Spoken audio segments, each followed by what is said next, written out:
Hey folks, Dan Frio here with your market update for April 30th, 2024. So we're seeing mortgage rates, they were flat yesterday. They're going to go up a little bit today. Why? Well, wages. Wages are going up and it's driving the Fed nuts. But whose fault is it really? I'm going to basically blame the government here. Okay, so that's what we're going to talk about today, how government data and government spending can unravel the whole real estate market and actually can unravel the whole asset market that we have out there today. So without further ado, let's get over to it. These are the top 6 programs people use when they're buying their first house. So we go over this to give you some direction on where mortgage rates are going, but I want to go in and take a deep dive today on the economic news that we have because it's basically right in the wheelhouse of what I really wanted to talk about this week. Okay, so you see through here Tuesday, Chicago PMI and the consumer confidence. That's not it. This is what mainstream media gives you. So Chicago PMI, that means manufacturing, it's down, was 41 previously, now it's 37. And consumer confidence, fallen off a cliff. It was 103, supposed to go up to 104, it came down to 97. You want the real information coming out right now? Right through here. Okay, so the one thing I want to talk about is the top piece right here, employment costs. And this is what actually is driving the market in the wrong direction this morning. Okay, so you have employment costs. What's going on with employment costs? Well, if you go through here, the U.S. labor costs rose in the past year, one of the highest rises that we've seen in a long, long time. What's the culprit of a lot of this stuff? Well, if you go to this, now we have minimum wage jobs getting over $40,000 a year for minimum wage jobs. You're going to see these smaller shops just closing down or just automating everything because you can't have a cashier at a fast food station. And if I'm offending you guys out there, that's not my point. But you can't work at McDonald's as being a cashier making $40,000 a year. That's not what that whole system was made for. You go to McDonald's to get a decent meal at a really good price. Well, not if you're having to pay your workers $20,000, $40,000, $50,000 a year. It's going to be kind of counterintuitive.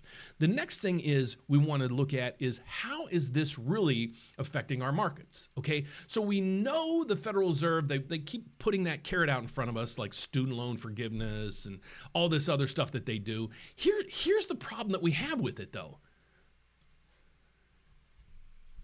Right through here. You might say, Dan, okay, the 10-year Treasury record $42 billion, the Treasury $39 billion, the Treasury record-setting high. What is this? This is national debt, folks. Okay, this is national debt. If you looked over the last 3 or 4 years, it is out of control. So what's happening here is the government is spending and giving money away that they don't have. Okay, so what they have to do is they have to issue bonds. Okay, this is how companies make money too. They'll issue bonds, how mortgages are created right through here. This is a mortgage bond. Okay, that trades on Wall Street. Okay, so what's happening here is you have way too many bonds hitting the market. You have billions and billions and billions of bonds hitting the market. There's not enough investors to gobble this up. So what happens? What happens? What happens if there's too much stuff out there, like too many houses or too many anything? The prices go down so the consumer or the economy buys it up. So what happens with bond prices, when the prices go down, the yields go up. That's why we have yields hitting these levels that we haven't seen in decades. This is one of the reasons why we have that.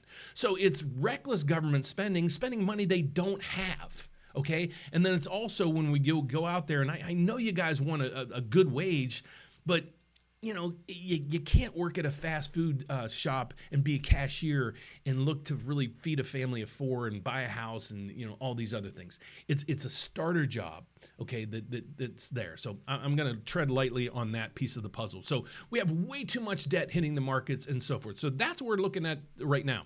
What we're going to see tomorrow, the Federal Reserve is meeting this week. They're going to come out tomorrow and tell us what exactly they're going to do or what they've done. They're not going to do anything. They're going to keep rates higher for longer because they have to. Why? This stuff. And these are things I didn't anticipate, 6, 8, 12 months ago when I'm like, okay, here's what should happen in a normal market. Folks, it's not a normal market. I'm looking to spin off a secondary channel just to talk about economics because you guys need to understand this and the dynamics that this is going to play in the future. So don't mean to be dismal today, folks, but like I said, even when I met one of the top mortgage or the housing crash people in the whole country, if not the world, he even said to me at the end of it, and I have it on video, real estate still real estate still is the most important thing when it comes to building wealth. And he said that. And we're actually working on some videos together and some training materials and classes to educate you guys on how to buy real estate the right way. So here is me. My name is Dan Frio. I do this report on a daily basis. I want to make sure you're informed. If you're looking to buy a house in today's market, it might be your primary home, it might be investment property. You might be buying a duplex so you can live in one side, rent out the other side, and maybe live there for free. We're here to help you. Okay, so you might be out there and you might say, Dan, I have great credit and I got good income. I don't have enough money for a down payment. Well, check out some of the down payment assistance programs we have. They're right there. It says grant. There's 3 of them. One of them goes all the way. Well, it's changing actually tomorrow. It was $10,000. Now it's got reduced to $7,500, but you can get grants up to $7,500. There's 3 of them. All you have to do is fill out this questionnaire real quick to see if you're eligible. But if not, we'd love to help you navigate the market the smart way. If you're looking to buy a house, we want to educate you from day one. We want to educate you on how to get pre-approved. Then from there, we're going to monitor and help work with you to get the lowest rate, the lowest fees in the country. How we do this, we're going to show you behind the scenes how we do that. And we're here at every step of the way from when you put in your application to when you get the keys in the hand. So how do you do this? Well, hit the apply now button right up through there. It's going to send you out to a system. You're going to answer a few questions, fill out an application. Then you're going to set up a consultation with us. We're going to go through any of the questions that you might have, and then we're going to send you a pre-approval. If you're like, Dan, can I just call you guys or email somebody? Absolutely you can. Just go to the bottom of our website, therateupdate.com. There's our number, 844-775-5626, or you can email me at dan@therateupdate.com. So thanks for watching today, guys. If you haven't subscribed yet, please don't forget to do that right over there. Take care. God bless. Have a fantastic day. See you here tomorrow. Bye-bye.